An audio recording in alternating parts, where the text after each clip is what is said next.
Freedom Fighters, I'm back with another one. Well, if you didn't hear by now, Rick Harrison's son has died of an apparent drug overdose.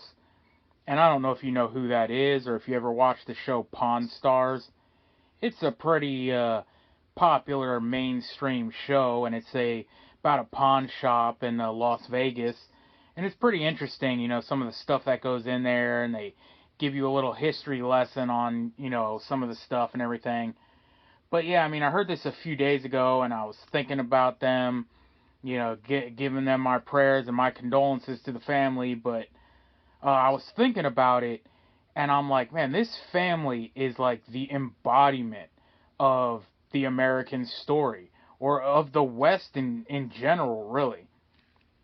So it starts out with, Old Man Boomer, the grandpa. And, they call him this, so I'm not, making fun of him or anything. Not the boomer part, but he's literally called the old man on the show. And, Grandpa's a military vet, and he's always talking about, back in the military days and all that. You know how they reminisce on it. But, I did a video a while back about vets and stuff like that. It was on Veterans Day. And I posted this meme that pissed a lot of people off of, soldiers storming the beach on D-Day and saying, like, what are we fighting for, boys? And it's like multiculturalism and, I want my son to wear a dress. And, as the gates open and they storm the beach, they're screaming, globalism. For some reason I feel like that's not what happened. And then there's the actual video that I'm pretty sure he was a World War II vet or something like that. I think he did a Fox interview where he's just like, this isn't what our boys fought for. This isn't what we fought and died for.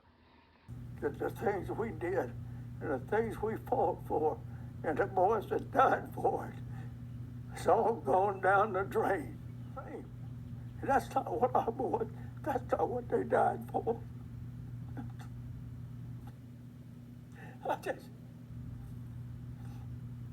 It's just not it. So yeah, that's basically, what was going on there. And then, his son actually, it was Adam, Harrelson, I believe, another son, not the one that's on the show, Corey. Supposedly Adam never made appearances on the show. But, so then you look at Corey's life, and he's also the embodiment of, the modern day feminism, and I heard he's been getting wrecked in divorce court. So he had his first marriage or something like that, and that was a long time marriage from what I hear. I think even from like his high school sweetheart.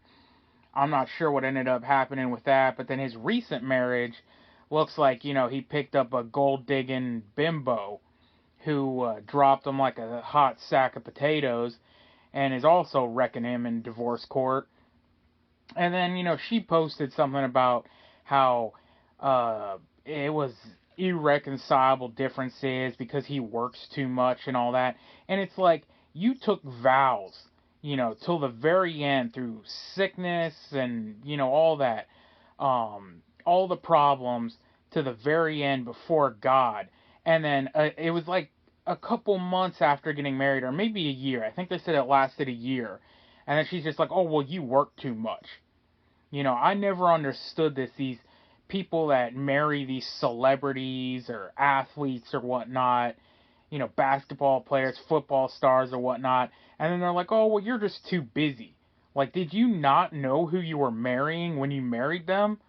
Like, yeah, they're pretty much traveling all across the country, if not the world, for months on end during their season of whatever sport. In this case, he was, doing this show, or, singers, whatever. They're traveling all over the place doing their concerts or whatever their gig is. Like, did you not know that was going to be a part of it? But anyway, like, I also think he had some brush-ins with the law. I think he's made comments before of, his drug use or something. I'm not too sure if that's what he was saying, but I'm pretty sure he's got some kind of criminal record or something. And I know for sure Chum Lee, which was his best friend that also got on the show, and he works at the pawn shop. He's definitely had some run-ins with the law and some drug issues and stuff like that. And I remember one time I remember hearing that they arrested him for being an unlawful possessor of firearms. And, a lot of times on this show, they come in with these, like, ancient, guns and these, like, pirate ship guns and these old, British guns, etc., etc. And then they go out and they fire these things on the range. And, they talk about, their gun collection all the time and stuff. And here you are with your son and his best friend, and the people that you're hanging around with and working with are probably prohibited possessors, which I don't agree with, by the way. And just today I watched a video of Guns and Gadgets that did a report of some two brothers in New York that got arrested with a bunch of stuff. And depending when this uploads, it'll either be today or tomorrow's video. But yeah, he was like, they got caught in New York with assault pew-pews and extended mags and body armor and all this stuff, which is all legal in free parts of America. So yeah, and the Supreme Court ruled, with Bruin that all this stuff is null and void, yet they still enforce it anyway. Which goes back to the fact that, the Supreme Court has no legitimacy anymore. No one follows their order. They don't back anything up. And that's exactly why we're seeing what we're seeing in Texas, which I'll do another update on that as well. Everyone's just going to do as they want, which should be anyway. I mean, you're free to do it as you want, especially when it's in the Constitution and, you have the God-given inalienable right for freedom anyway, so it doesn't matter what any courts or badges or robes tell you to do anyway. But, yeah, what I was getting to the point here, when, I was reading the text, or the tweet that he wrote out about his son's death, Rick, that is, the father, and he says, he gets into politics a little and says he blames the open border and, the nonstop flow of drugs and all that. And that he says, we need to get serious about this, and no one's doing anything about it. Keyword, no one's doing anything. And yeah, that's just it, man. No one is doing anything, and no one's gonna do anything.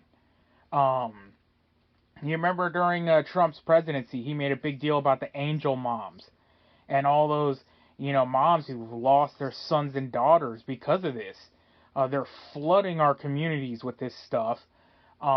People are dropping dead. Not to mention the drunk drivers killing people that are illegal. And, I mean, essentially, these illegals could straight up... there was actually a case of this. I think it was the Molly Tibbetts case. But, I mean, they can literally, chop you up and throw you in a cornfield and do whatever they want.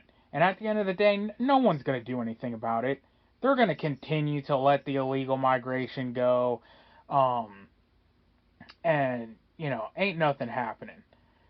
But, yeah, I mean, all these people, Rick has been talking about freedoms and stuff like that, and he's made clear in, the past, I think he showed up to the RNC and all this stuff, and, he talks about freedom and all these things, yet, his son and I know for sure Chum Lee is, arrested on all these things. And, it's the same thing. It's kind of like this hypocritical, backspeak talk or whatever. But, I've talked about that guy, Sheriff Lamb, for a while. And it's the same thing. He's always talking about freedom and, I'm America's sheriff and, America and 1776 and I'm standing up for people's rights. Yet his son was, I think, arrested for like felony DUI or something like that. And I think they got him off on those charges or something. But it's like, your own son is doing the stuff that, you're arresting people for and stripping them of those God-given rights you talk about. And I did a video about this before. I think it was called Why They Want You High. And it's the reason why they flow all these drugs in, and especially target middle America and these, small communities, because it is the demographic they're trying to get rid of. And they're bringing these people, and they're bringing in your replacements, they're bringing in the poison, they're killing your sons and daughters, and they're taking over. And like Rick Harrelson said, no one's going to do anything about it. And another thing I saw was, I saw an AJ interview like a day or two ago, too. It came out on perfect timing where some guy called him up. I think the guy's name was Jimmy. I'm going to have to see if I can find this video and link it. But, he calls up Alex and he's like, man, I'm tired of you saying all this stuff about, go and be peaceful and do all this and do that.